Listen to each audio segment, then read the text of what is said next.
दीपक शरीरा, गद गद गिरा नयन बह नीरा। जो इनकी स्थिति थी उससे ये वंचित हो गए। मोह होगा तो एक न एक दूसरे से द्वेष भी होगा। जिधर मोह होगा उधर तो मोह हो गया, लेकिन किसी से द्वेष भी होगा। इनका भी वही हाल हुआ कि द्वेष हो गया भगवान नाम से। भगवान नाम धीमे धीमे धीमे धीमे छूटता चला गया और मोह इसकी तरफ, जो मृग बालक था उसकी तरफ होता चला गया। मौत तो आनी है। मौत को हम जो सोच के बैठे हुए हैं कि हमारी नहीं आनी, फूंके हमारा रोज आ रहे हैं। ऐसा कोई शहर नहीं है जिस दिन 150 मौत आगरा में नहीं होती हो, और ऐसा कोई जीव नहीं है जिसके घर से कोई गया नहीं हो, पड़ोसी नहीं गया हो, इधर का नहीं गया। हम मौत तो रोज फेस कर रहे हैं, लेकिन हम ये सोच के बैठे हैं कि हमारी नहीं आएगी। यही बात यहां हुई। मौत तो आनी थी, इनकी भी मौत आई। मौत आई और अब इनको ये चिंता होने लगी इसका क्या होगा। उस मृग बालक को देख देख के आंसू बहाने लगे भरत जी जैसा संत, जो चक्रवर्ती सम्राट था। मैंने कहा उसका दुर्भाग्य जागृत हुआ। चक्रवर्ती सम्राट एक हिरण के मोह में फंस करके और आंसू बहाने लगा। अब मेरा प्रश्न आपसे अगला ये कि जब एक मृग के बच्चे से मोह हो जाने के बाद में मरते समय नेत्रों से आंसू बह रहे हैं, तो अपने बच्चों के साथ कैसा होगा। मोह बढ़ता जा गया तो 50 साल के बाद में वानप्रस्थ लेकर के, 55 के बाद में, 60 के बाद में लेकर के भजन करें तो निश्चली हो गया। इसका अर्थ ये हुआ कि हमने मोह को कम कर दिया, मोह को इधर से खींचा और भगवान की तरफ मोड़ दिया। करना कुछ नहीं, जो आसक्ति परिवार की ओर है वो वहां से थोड़ी खींची और भगवान की तरफ बढ़ा दी। भगवान की तरफ आसक्ति बढ़ती है, उसे हम भगवत प्रेम कहते हैं। अभी जो है वो हम संसारी प्रेम कहते हैं। तो यही तो करना है। करना क्या है? मैं ये पूछा भाई कैसे संभव है कि हमको अंत समय भगवान याद आ जाएगा और अंते मति सा गति। सिद्धांत गीता का ये है। तो कैसे बच जाएंगे? अब जब मौत आई, चिंतन उसका हो रहा है, वो भी मृग भी उनको याद कर करके आंसू बहा रहा है। ये उसकी याद में वो आंखें बंद हुई, शरीर छूटा, तो अंते मति सा गति सिद्धांत के अनुसार इनको जो अगला जन्म मिला वो मिला मृग का। चक्रवर्ती सम्राट जो वैकुंठ का अधिकारी था उसको बनना पड़ा पशु, केवल मोह के कारण। जब ये पशु बने, लेकिन इनका चूंकि भजन काफी हो गया था, इन्होंने यज्ञ बहुत किए थे, इस नाते उसके फल में ये हुआ कि इनको ये याद बना रहा कि मैं पिछले जन्म में राजा था, मैं पिछले जन्म में राजा भरत था, और एक मृग की आसक्ति के कारण मुझे ये मृग शरीर मिला है। इसलिए अब कहीं आसक्ति में नहीं फंस जाऊं, ये विचार करके ये उसी गंडकी नदी के किनारे आ गए जहां भी इनको मृग जन्म मिला, जंगल में ही मिला होगा।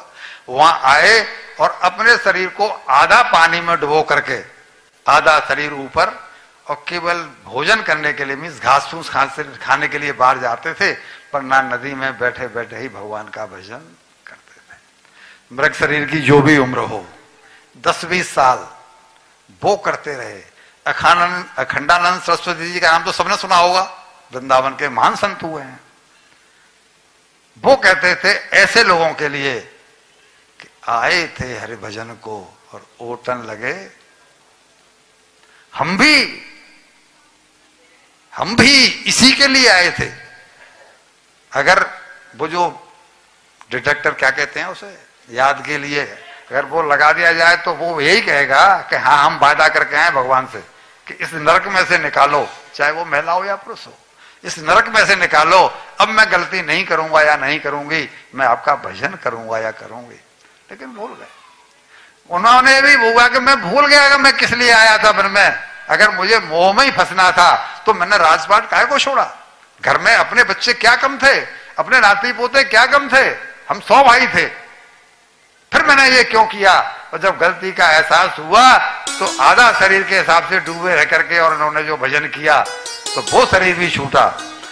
वो कहते थे अखंडानंद जी कि मृत्यु हमारे चित्त वृत्ति की प्रतीक्षा नहीं करती कि जब हमारी चित्त वृत्ति बहुत उच्च स्थिति में हो मैं तभी जाऊं, उसे जब आना होता है वो तभी आ जाती है। ये मैं नहीं कह रहा हूं, इस श्लोक उन्हीं का मैं सुनाई दे रहा हूं। नहीं प्रतीक्षते मृत्यु, मृत्यु प्रतीक्षा नहीं करती। कृतम अस्य नवा कृतम, वो तो कभी भी आ सकती है, उसका जो भी टाइम होगा वो आ जाएगी। इसलिए हमें हर समय ये चिंतन करना चाहिए कि हमारा कल क्या होगा। अभी हम सोचते हैं कि कल कितना कमाएंगे या कल कितना कमाएंगे, वो जो कल होने वाला है श्वास रुक जाने के बाद में, उस कल के प्रति हमारा बिल्कुल भी ध्यान नहीं है। वो भी तो कल ही है, वो भी कल ही है। सावधानी हटी और दुर्घटना। ऋषभदेव जी जैसे ऊंचे कुल में जन्म लेकर भी भरत जी भटक गए, और अभी हम आपको सुनाएंगे कि प्रहलाद जी दैत्य कुल में भी जन्म लेकर के भी, प्रहलाद जी दैत्य कुल में हुए हैं, दैत्य कुल में जन्म लेकर के प्रहलाद जी और तर गए। कुल का कोई संबंध नहीं है, भजन से कुल का संबंध नहीं है। भजन बिना बड़े उच्च कल का उच्च कुल में जन्मा हो जीव, लेकिन उसकी गति तो वही होगी। इधर इनका ये शरीर छूटा तो 2 जन्मों के भजन के प्रभाव से इनको जो तीसरा जन्म मिला वो मिला ब्राह्मण परिवार में। ब्राह्मण परिवार में जन्म मिलना ये बड़े पुण्यों का काम है। ये ब्राह्मण लोग इस बात को समझ नहीं पाते हैं, और इनकी स्थिति ब्राह्मणों की हमारे देश में बहुत दयनीय हो गई है। उच्च वर्ण होने की वजह से सरकार से इनको कोई कुछ मिलता नहीं, क्योंकि उच्च वर्ण है, और परिवार दिन पर दिन बढ़ते चले जा रहे हैं, बच्चों की ख्वाहिशें बढ़ती चली जा रही हैं, तो इनको छोटे मोटे काम भी करने पड़ते हैं, जबकि इनका तो ग्रेड बहुत ऊंचा था। तो अब ये जब ब्राह्मण घर में जन्म हुआ तो इन्होंने विचार बना लिया कि मुझे घर में फंसना नहीं है। पिताजी इनके कर्मकांडी ब्राह्मण थे, वो कहते थे कि बेटा तुमको बड़ा पंडित बनना है, तुम ये गायत्री मंत्र सुना के दो। इन्होंने उनको एक गायत्री मंत्र सुना करके नहीं दिया। क्यों? आज गायत्री मंत्र सुनाऊंगा, कल कोई दूसरा मंत्र थमा देंगे, अब इसे याद कर, परसों कोई तीसरा शास्त्र थमा देंगे, फिर कोई और थमा देंगे, और एक न एक दिन मुझे इसी में। तो ये बिल्कुल पागलों की तरह से बोलिए श्री वाके बिहारी लाल की जय, ये मुझे संसार में धकेल देंगे। इन्होंने क्लियर कह दिया कि मुझे ये मंत्र याद नहीं होता है। तो उन्होंने कहा ये पागल है, लगता है ये तो मूर्ख है, एक ब्राह्मण परिवार में जन्म लेकर के भी और इस काम को नहीं कर पा रहा है, ये तो जड़ है।